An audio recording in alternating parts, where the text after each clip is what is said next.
কতবার করে নিষেধ করলাম, মনে করেন যে 12টা থেকে 3টা পর্যন্ত চলছেই।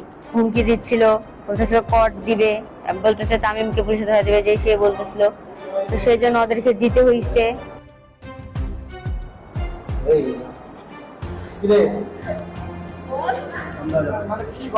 কালকে আমি মনে করেন যে ঘুরতে বের হয়েছিলাম আমার ফ্রেন্ডের সাথে।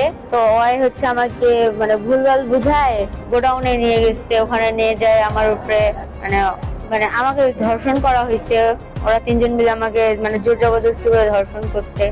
আমি নিষেধ করছিলাম অনেকবার করে, তাও ওরা আমাকে ভয় দেখাচ্ছিল, অনেক হুমকি দিচ্ছিল, বলতেছিল কট দিবে, বলতেছে তামিমকে পুলিশে ধরা দিবে, যে সে বলতেছিল।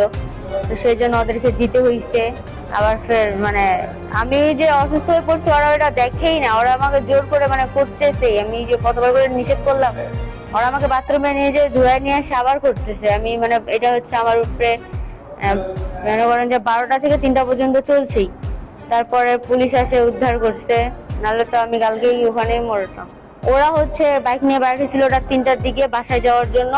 মনে হয় কিছু খাইয়ে বাইরে হয়েছিল, যেন গাড়ি ঠিক করে চালাতে পারতেছিল না। তো পুলিশ ওদেরকে সন্ধ্যা চোখে দেখছে, তো ওদেরকে ধরছে। তো ওরা তখন ফের গোডাউনে নিয়ে আসছে পুলিশদেরকে।